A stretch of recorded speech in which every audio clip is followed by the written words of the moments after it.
그런데 바리새인 중에 니고데모라 하는 사람이 있으니 유대인의 지도자라. 그가 밤에 예수께 와서 이르되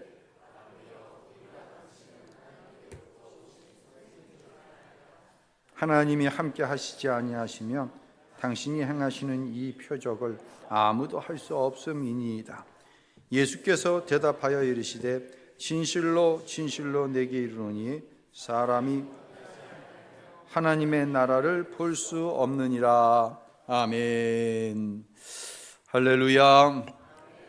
거룩하고 복된 주일, 우리 주님의 크신 은혜와 평강이 사랑하는 모든 성도 여러분과 함께 하시기를 예수님의 이름으로 축원합니다.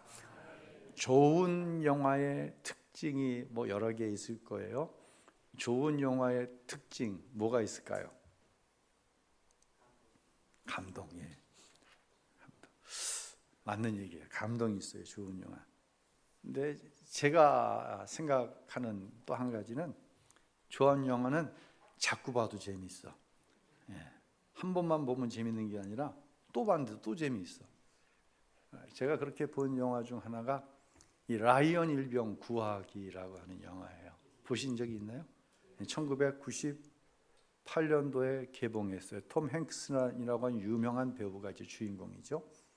그 내용은 2차 세계대전에 4형제가 함께 참전한 이들이 있어요. 그 막내가 바로 라이언이에요. 근데 전투 가운데 형 3명이 전사를 해요. 그 소식이 이제 미 육군성, 우리로 말하자면 육군 본부에 접수가 되자 육군 참모 총장이 한 가지 명령을 하달합니다. 4형제가 전투에 참여했는데 셋이 죽었다. 나머지 하나는 어머니에게 돌려보내야 되지 않겠냐. 그러니까 라이언을 찾아가지고 어머니에게 돌려보내라. 그래서 특공대가 조직이 되는데 대위가 특공대 대장에게 톰 행크스, 이 사람이 이제 주인공이죠. 지금처럼 통신 수단이 발전되어 있으면 어디에 있는지 금세 찾을 텐데 당신은 그렇지 않았어요. 그냥 5만 군데를 다 찾아다니는 거예요. 그러다가 간신히 프랑스의 한 마을에서 라이언을 발견하게 됩니다.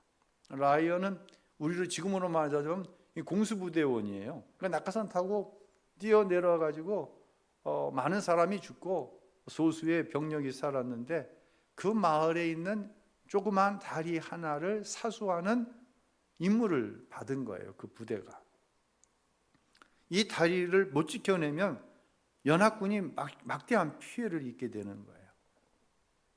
그래서 이제 라이언을 찾았으니까 야, 네 형들이 이렇게 전사를 했다. 처음에 놀랐죠. 라이언이 울고. 그래서 참모총장 명령으로 너는 이제 집으로 갈 수 있게 되었어. 근데 라이언은 소수의 병력으로 임무를 완수해내야 된다고 하는 철저한 군인 정신 때문에 그 전투의 현장을 이탈하지 않아요. 난 안 간다. 난 이거 작전해야 된다. 아무리 설득을 해도 안 되는 거예요. 더구나 이 특공대원들이 오다가 2사람이 죽는 거예요. 이게 말이 안 되는 거예요. 자기 하나 구하려다가 2사람이 먼저 벌써 죽었어. 이게 말이 되냐? 이런 어떤 갈등이 이 영화 가운데 나오죠. 결국은 이 톰 행크슨이 라이언을 살려서 어떻게든지 데려가야 임무가 완수되는 것이기 때문에 라이언이 이 전투에 참여하겠다고 하니 라이언을 보호하기 위해서 같이 그 전투에 참여를 하는 거예요. 그 전투에 참여할 이유가 없어, 본인들은. 그래서 자기 이제 대원들을 설득해서 전투에 참여하죠. 근데 불행한 것은 그 전투에서 이 주인공인 톰 행크슨이 전사를 합니다. 그리고 라이언은 살아서 어머니 품에 가게 되어지죠. 이때 감명 깊은 것은 육군성의 참모 총장이 어머니에게 에이브러함 링컨 대통령의 글을 인용을 해갖고 편지를 써요. 그 편지 내용을 제가 한번 읽어드리겠습니다. 부디 주님께서 부인의 괴로움을 달래주시고 사랑하는 아들과의 추억을 고이 간직하시고 자유의 제단 앞에 큰 희생을 치렀다는 것에 자긍심을 가지시기를 기도드립니다. 육군 참모 총장 조지 C 마셜 얼린. 자유의 제단 앞에 큰 희생을 치렀다는 것에 자긍심을 가지시기를 주님께 기도드립니다. 라이언 일병 구하기라고 하는 이 영화는 무엇을 말해주고 싶은 것일까요? 자유의 제단 앞에, 그것이 내 나라, 내 민족이 아니라고 할지라도 또 그것이 민주주의를 위해서라고 한다면, 그것이 자유를 위해서라고 한다면 어디서든 목숨을 내어주는 것을 큰 자긍심으로 여기는 것, 이게 미국이다. 이 미국 다음을 라이언 일병 구하기라고 하는 이 영화에서 스티븐 스필버그 감독은 보여주기를 원했던 것이에요. 아, 이게 미국이구나. 이게 미국이에요. 이게 미국 다움이에요.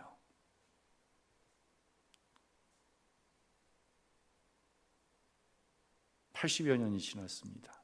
2차 세계대전이 끝난 지. 지금의 미국은 어떤 모습인가요? 지금 트럼프가 전 세계를 향해 하고 있는 아메리카 퍼스트. 미국은 그렇게 되어진 나라가 아니에요. God first. 하나님이 우선인 나라였습니다. 이게 미국 다음이에요. 오늘은 106주년을 맞는 3.1 만세 운동을 기념하는 주일입니다. 너무 민감한 시기이기 때문에 제가 알고 있는 단 한 가지 사실만을 여러분에게 말씀드리고자 합니다. 대한민국 참 복을 받은 나라예요. 전쟁의 폐허 속에서 이만큼 경제적인, 또 전 세계가 우러러볼 만한 문화적인 우월성, 교육의 우월성, 여러분 대한민국 정말 대단합니다. 어디에 가도 어느 나라 사람입니까? 나 한국 사람입니다. 난 코리안입니다. 아, 당신이 한국 사람이군요. 대단합니다. 어디서부터 왔을까요? 우리는 가지고 있는 게 정말 너무 없어도 너무 없는 나라예요. 자원, 뭐가 있어요? 정치? 없는 게 낫죠. 도대체 뭐가 있습니까? 우리가 복음에 대한 바른 지식을 가지고 있으면 눈에 보이는 것이 있습니다. 복음은요, 그런 게 아니에요. 야, 너 예수 믿었어? 이제 새 출발하는 거야. 야, 너 예수 믿어? 그럼 새로운 삶을 살아야 돼. 야, 하나님 말씀하시는 거, 야, 내가 도와줄 테니까 좀 새롭게 살아봐. 의롭게 살아봐. 이게 복음에 대한 굉장한 오해예요. 복음은 그런 거 아니에요. 스스로 삶을 개선하겠다고 하는 이 말도 안 되는 가능성 없는 숙제를 던져주는 거, 이게 신앙 아니라는 거예요. 복음은요, 나를 완전히 새로 태어나게 하는 거예요. 하나님의 자녀 되게 하는 거예요. 바울의 고백처럼 이제는 내가 사는 것이 아니라 내 안에 그리스도께서 사신 것이에요. 나에게 새 생명, 새 목표, 새 소망, 새 시작. 세상은 여전히 죄 가운데 있지만 나는 새로 태어나 새 신과 새 소망을 가지고 살아가는 것, 이게 복음의 능력이고 복음으로 거듭난 성도의 모습이에요. 그래서 고린도 후서 5장엔 이렇게 얘기합니다. 누구든지 그리스도 안에 있으면 새로운 피조물입니다. 옛것은 지나갔어요. 좀 새롭게 살아봐. 아니에요. 옛 것은 지나갔어요. 나는 뭐가 됐어요? 새 것, 하나님의 자녀가 된 것이에요. 그리고 하나님의 자녀로 살아갈 수 있는 권세를 하나님께서 우리 안에 이미 허락해 주셨기 때문에 내 삶에 있어서 가장 커다란 즐거움과 가치는 뭐냐면, 내가 하나님의 자녀로 살아가고 있네. 무엇으로? 은혜로 말미암아. 할렐루야. 이게 복음의 능력이고 이것이 거듭난 하나님의 자녀의 모습이지요. 저는 대한민국에 안에서 이러한 거듭난 하나님의 사람들을 너무너무나 많이 보고 있어요. 우리 우신교회 안에서 이 거듭난 복음의 사람, 예수의 사람들을 너무 많이 만나고 있어요. 이런 교회들이 대한민국에는 마을마다 몇 개씩 있어요. 그 교회 안에 거듭난 그리스도인으로 넘쳐나요. 교회가 교회에 대해서 자정해야 된다고 하는 소리를 내는 것은 참 좋은 얘기예요. 그러나 교회가 교회 스스로를 왜곡시키는 것은 하지 말아야 돼요. 마치 지난번에 그런 말씀 드렸죠. 4대주의의 극치. 일본 사람들이 우리에게 무의식 가운데 심어놓은 것. 한국 사람이 다 그렇지. 세상에 교회 다니는 사람들을 향해 뭐라고 이야기한다고 할지라도 우리의 눈에는 거듭난 그리스도인이 보이는 거예요. 여러분은 거듭난 그리스도인인 줄로 이건 믿으시기 바랍니다가 아니라 여러분은 거듭난 그리스도인입니다.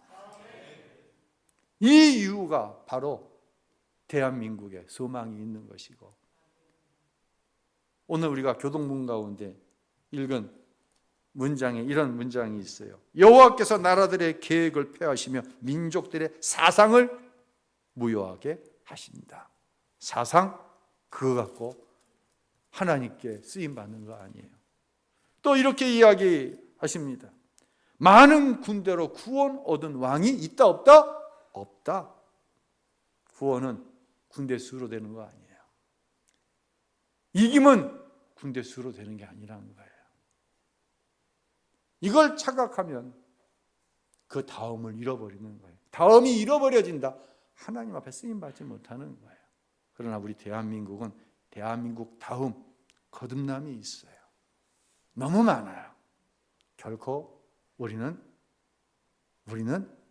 망하지 못해요.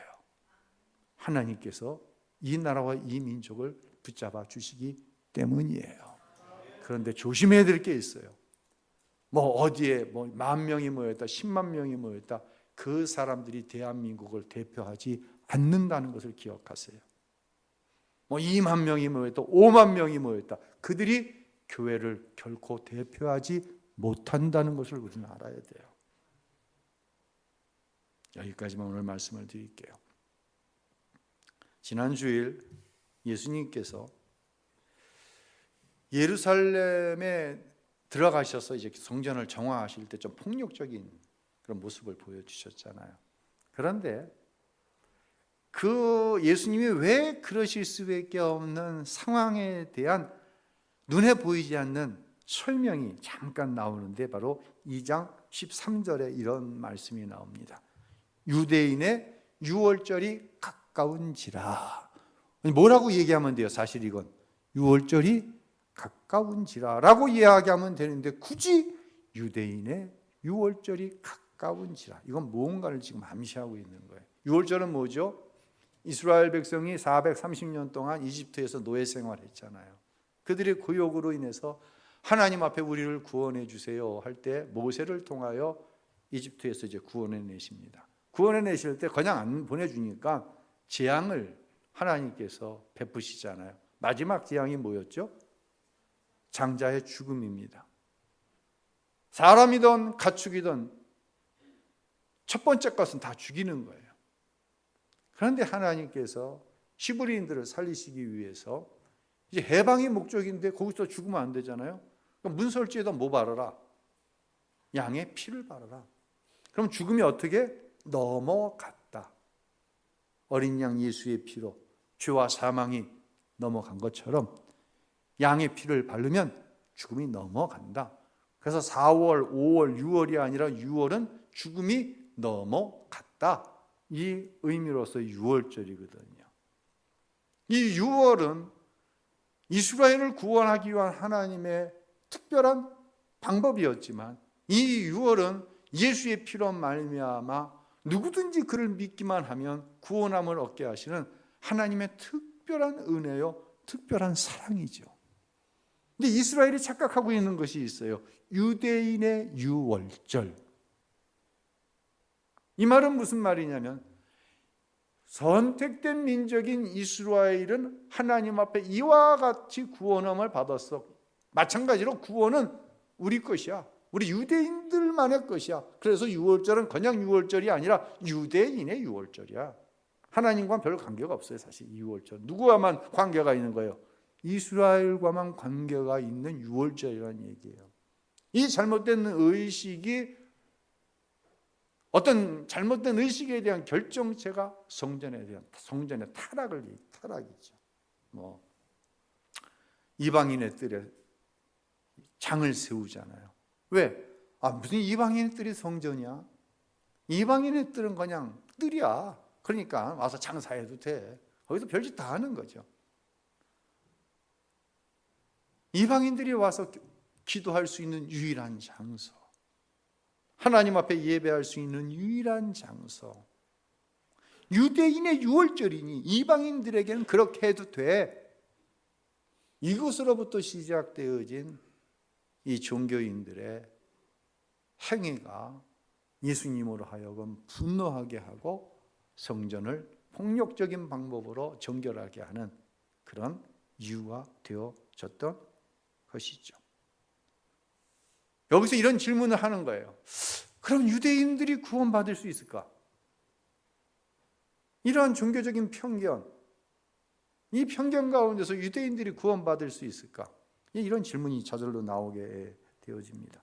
그냥 율법에 빠져 살다가 그냥 지옥 것처럼 보이는 유대인들. 그런데 이런 모습은 우리 가정 안에도 있죠. 최선을 다해 살았어요. 그런데 하나님으로부터 해결되어지지 않는 삶의 치명적인 문제가 우리 가정 안에 있어요. 별로 중요한 문제가 아니라고 한다면 신경 쓰지 말아야지. 그리고 좀 어떻게 넘겨볼 텐데 이 문제는 반드시 해결하고 넘어가야 될 문제야.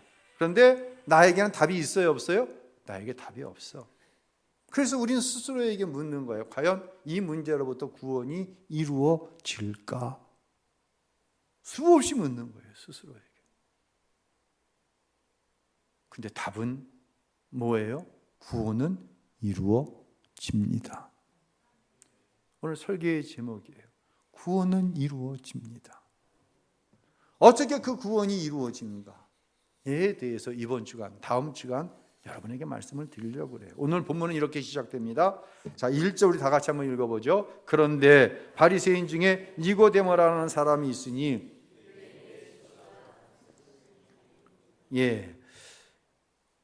뭘로 시작해요? 그런데 구원이 일어나지 않을 것 같아. 그런데 니고데모라고 하는 인물이 등장하는 거예요. 니고데모는 첫째, 니고데모라고 하는 이름의 뜻이 정복자라고 하는 뜻이 있어요. 이름이 심상치가 않아요. 구원과 가까워요? 구원과 거리가 멀어요? 누군가를 정복할 수 있는 힘이 있는 사람이 뭐 하려고 예수님 앞에 나와서 자기를 구원해달라고 그러봤어요. 자기는 누군가를 구원할 수도 있고 누군가를 멸망시키기도 할 수도 있는 힘이 갖고 있는 사람이에요. 니고데모는 이름 자체가. 더 나아가서 니고데모는 어느 파 사람이에요? 바리새파 사람이다라고 얘기합니다. 이 바리새파 사람들의 근원을 쫓아 내려가면 이 남유다와 북이스라엘이 각각 아수르와 바벨론에 의해서 멸망을 당하거든요. 바벨론에 멸망당한 지 70년 만에 이제 다시 돌아옵니다. 고국으로 돌아와서 생각해 보니까 자기들이 포로로 끌려가는 이 심판을 당한 이유가 하나님 말씀대로 살지 않아서야. 하나님 말씀대로 살아야 돼요, 우리는. 그러니까 하나님의 말씀을 통째로 듣는 게 아니라 이걸 막 분해를 하기 시작하는 거예요. 어떻게 하기 위해서? 철저하게 지키려고. 설렁설렁 대충대충이 아니야. 적당히가 아니야. 어떻게 하면 하나님 말씀을 확실히 지켜가지고 다시는 바벨론의 아수르에 포로로 끌려가는 것 같은 이런 상황이 벌어지지 않게 할 수 있을까? 그 일을 위해서 하나님 말씀을 분해하는, 하나님 말씀을 분해해갖고 이제 율법을 분해해갖고 거기에다 또 뭘 만들어? 관습이라는 걸 만드는 거예요. 뭐 장로의 유전이라고도 하고. 이 이유가 어떻게 하면 하나님의 말씀을 놓치지 않고 잘 지킬 수 있을까라고 하는 이 열심에서부터 나온 거예요. 그러니까 바리새파 사람들 대단한 사람들인 거예요. 우리가 이 바리새인들을 얘기할 때 예수님이 하도 바리새인들을 싫어하니까 뭐 바리새인들의 이 열심을, 바리새인들의 의를 막 터부시하는 경향이 있는데 그렇지 않아요. 마태복음 5장에 보면 예수님께서 너희가 바리새파 사람들처럼 의롭지 않으면 결코 천국에 들어가지 못한다고 말씀하셨어요. 그들이 행하는 의를 문제 삼는 것이 아니란 얘기예요. 자, 넘어가 보죠. 그리고 이 니고데모는 산헤드린 공의회에 속한 의원이에요. 지도자라. 예, 유대인의 지도자. 산헤드린 공의회는 유대인들의 최고 의사 결정 기관이에요. 우리나라 국회 이건 아무것도 아니에요. 이 산헤드린은 사법과 입법 그리고 행정 이것에 대한 최고 의결 기관이면서 최고 집행 기관인 거예요. 여기서 재판도 하고 국회처럼 법도 만들고 우리 행정부처럼 어떤 정책들을 결의하고 수행해 나가는 그런 유대인들의 최고 의사 결정 기관인 거예요. 많은 사람들한테 대부분의 구성원들에게 존경을 받는 사람이에요. 이런 사람이 바로 니고데모예요. 그런데 이 니고데모가 2절에 보니까 그가 밤에 예수님을 찾아옵니다. 예. 자, 보세요. 유대인들이 구원받을 수 없을 것 같아. 그런데 니고데모라고 하는 인물이 튀어나왔는데 니고데모는 완벽한 사람이야. 종교적으로나 사회적으로나 너무 완벽해. 이런 사람이 예수가 필요해요? 필요 없어? 예수가 필요 없어. 그러니 니고데모는 구원받을 기회조차 없을 것 같아. 그런데 이 니고데모가 한밤중에 예수님을 찾아왔어요. 이것을 가리켜서 밤중에 지가 그냥 체면이 있으니까 공회 회원인데 한낮에 사람들 보는데 찾아오면 불이익이 올 것 같으니까 이렇게 부정적으로만 생각하지 마시고요. 정말 이건 대단한 일이에요. 왜? 예수님을 만난 니고데모가 구원을 받았기 때문이에요. 제가 살아가면서 최악의 부류가 있어요. 최악의 부류의 사람. 그래도 조금 경한 사람, 모르는 것을 모른다고 얘기하는 사람, 이거 최악이에요. 모르는 것을 모른다고 해야 돼요. 니고데모는 종교적인 사람인데, 존경받는 사람인데, 높은 지위의 사람인데 자기가 행하는 율법으로 안 되는 일이 있었던 거예요. 그래서 찾아온 거예요. 모르니까 찾아온 거예요. 근데 모르는데 모른다고 안 하면 해결 안 돼요. 저는 다른 일을 해본 적이 없어요. 목회만 38년을 했어요. 이어서. 그리고 대학과 대학원에서 13년 신학과 목회에 대한 공부를 했어요. 뭐 세미나 이런 거 말고 정규적인 과정에서만. 그런데 아직도 모르는 게 많아요. 지금도 뭔가를 결정을 해서 실행을 해야 되는데 잘 모르겠어요. 이 아는 것이 단순히 신학적이고 하나님과의 관계에서 어떤 법안에서뿐만 아니라 여러분과의 연결고리에서 이 부분이 뭔가가 좀 자연스럽게 되어져야 되는데 38년 목회한 걸 가지고 13년 학교에서 공부한 걸 가지고 이게 안 되는 게 있더라는 거예요. 그러니까 모르니까 참는 거예요. 지금 견디는 거예요. 하나님의 뜻을 더 구하는 거예요. 이러면 답이 나와요. 예, 이러면 앞으로 가요. 이러면요 사람도 얻어요. 근데 모른다고 안 하면 사람을 잃어버려요. 모르는 걸 모른다고 하지 않으면 앞으로 가는 것이 무효화가 돼요. 거의 무효화가 돼요. 이거보다 더 최악은 뭐냐? 뭐든 다 아는 척하는 거예요. 10% 아는 걸 갖다 막 들러붙여가지고 100% 아는 것처럼 하는 사람들 저 많이 봐요. 이런 사람들 사람 못 얻어요. 이런 것은 언젠가 그 실력이 다 드러나게 되어 있어요. 근데 뭐든지 다 아는 척해요. 이거보다 더 최악은 뭔지 아세요? 매사에 어떻게 하려고 하는 사람, 가르치려고 하는 사람. 모든 일에 결론은 자기가 내리고 모든 일에 가르치려고 하는 사람, 최악이에요. 이것을 가리켜서 교만하다라고 얘기하는 거예요. 여러분, 은혜의 정반대 방향에 있는 게 교만이에요. 왜 예수님께서 그렇게 하나님 말씀대로 의롭게 살려고 하는 바리새인들을 그렇게 저주하셨어요? 교만해요. 이 교만 때문에 예수님을 영접할 공간이 없는 거야. 모르는 건 모른다 그러고, 근데 모르는 거 없고 모든 거 다 안다 그러고 왜 가르치려고 하고. 자식들하고도 이러면 대화가 안 돼요. 애들이 요즘에는, 이전에는 뭐 중학생, 고등학생 얘기했는데 초등학교 6학년만 돼도요 부모하고 얘기 안 하려고 합니다. 그 이유가 뭐예요? 뭐든지 아는 척이야. 우리 부모님은. 우리 아빠는 뭐든지 아는 척. 뭐든지 가르치려고 들어.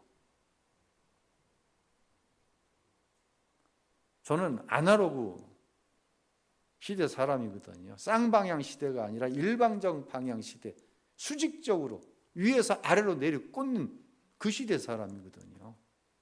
그 대화법을 가지고 이 디지털도 AI, 뭐 양자형 컴퓨터, 뭐 이런 단어가 잘 이해도 안 되는 시대에 우리 아이들이 살고 있는데 모른 척 안 하고 다 아는 척하고 매사에 가르치려고 하고 대화 안 합니다. 아이들.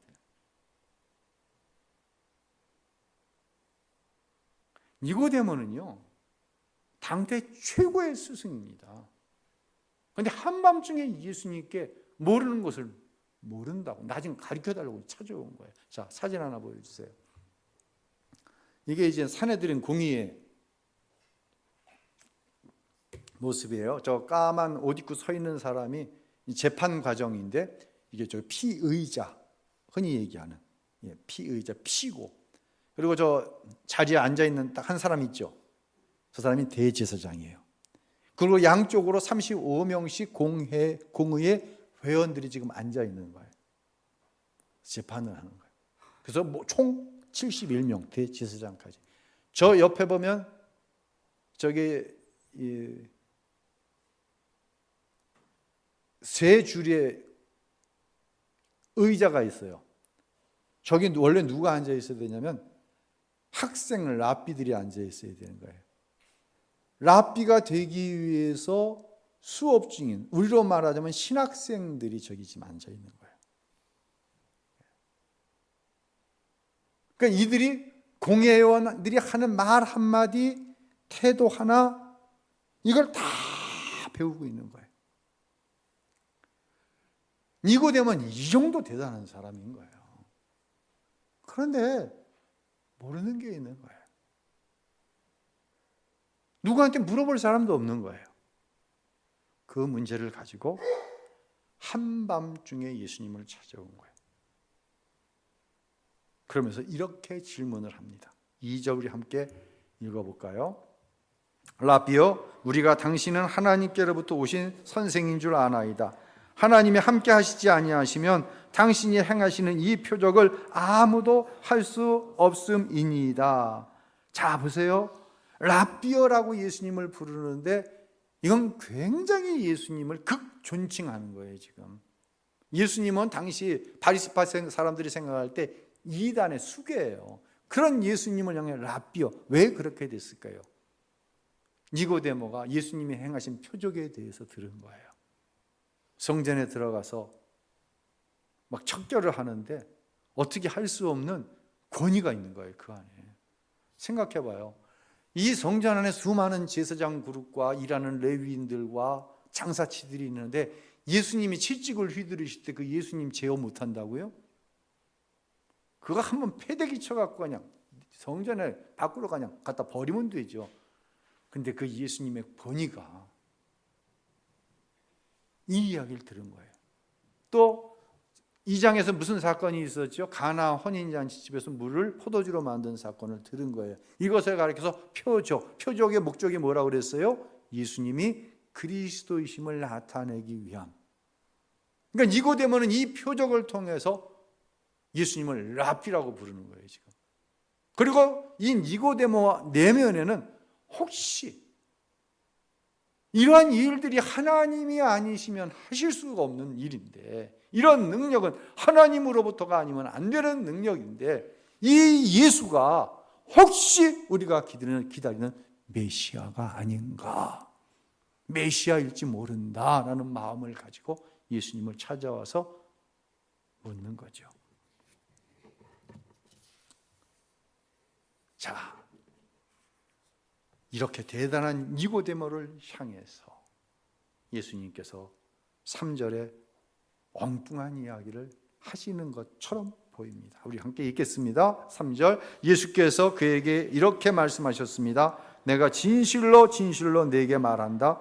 누구든지 다시 태어나지 않으면 하나님 나라를 볼 수 없다. 진실로 진실로. 아멘 아멘. 이것은 절대로 부인하거나 부정하거나 너가 부정한다고 해서 이루어지지 않는 일이 아닌 반드시 일어나는 하나님께 속한 영적인 원리다. 그 영적인 원리가 뭐냐? 너는 다시 태어나야 한다. 그러지 않으면 지금처럼 네가 유대인의 선생 랍비로서 종교적인 완전성과 열심을 가지고 있으면서도 네가 누리지 못하는 한 가지로 인해서 이 밤중에 나를 찾아와 지금 묻지도 못하고 있는 걸 내가 안다. 너는 하나님의 나라를 네가 행하고 있는 율법, 종교적인 완전을 통해 누리지 못하기 때문에 나를 찾아왔지.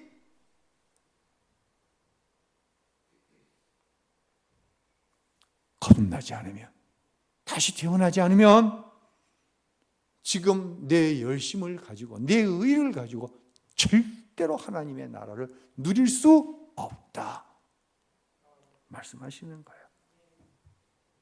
다시 태어난다. 그냥 우리가 흔히 아는 말씀, 거듭나야 한다는 거예요.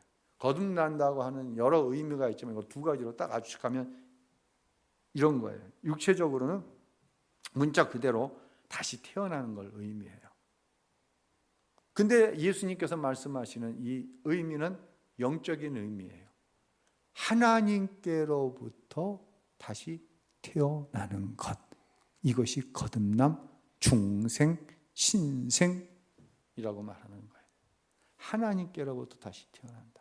자, 이 이야기에 니고데모는 이렇게 예수님께 반문할 수밖에 없었습니다. 4절 읽겠습니다. 사람이 늙으면 어떻게 날 수 있사옵나이까? 두 번째 모태에 들어갔다가 날 수 있사옵나이까? 이렇게 물을 수밖에 없어요. 왜? 니고데모는 육체로만 아는 사람이에요. 육체로만 태어났지 하나님의 성령으로 거듭 태어난 적이 없기 때문에 하나님으로부터 다시 태어난다고 하는 상상 자체를 못하는 거예요.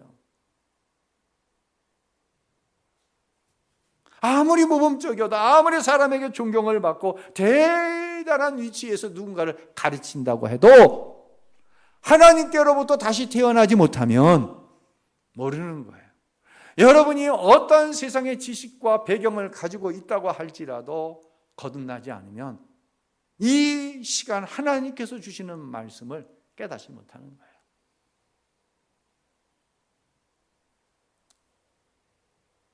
그러니까 니고데모는 아니 내 나이가 몇 살인데 어떻게 어머니의 모태에 들어갔다 다시 태어날 수 있습니까? 이렇게 묻는 거예요. 왜? 육체로만 아니까.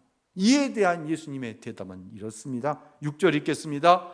육체로 난 것은 육체이고 성령으로 난 것은 영이다. 니고데모는 평생 모범이 될 만큼 율법을 지키며 살아왔어요. 그로 인해 선한 영역도 미쳤겠지요. 그래서 존경도 받았어요. 그런데 예수님께서 니고데모를 향해서 치명적인 말씀을 하시는 거예요. 내가 한 모든 일이 육체에서 육체적인 원인을 가지고 육체적인 과정을 가지고 육체의 열심을 가지고 한 것이지 이게 하나님의 나라와는 관계가 없어. 하나님 나라와 관계없어. 육체에서 난 것은 아무리 선하고 영향력이 있어도 이건 육체일 뿐이야. 영으로 나야 하나님의 나라를 알 수가 있어. 왜? 하나님의 나라는 육체의 것이 아니기 때문에 영적인 세계이기 때문에 하나님의 영으로 다시 태어나야 되는 거야 라고 이야기하고 있는 거예요. 우리가 육체로 예수님을 하나님을 안다고 하는 것 중에 대표적인 것이 자기 중심적인 생각이에요. 자기 중심적인 생각.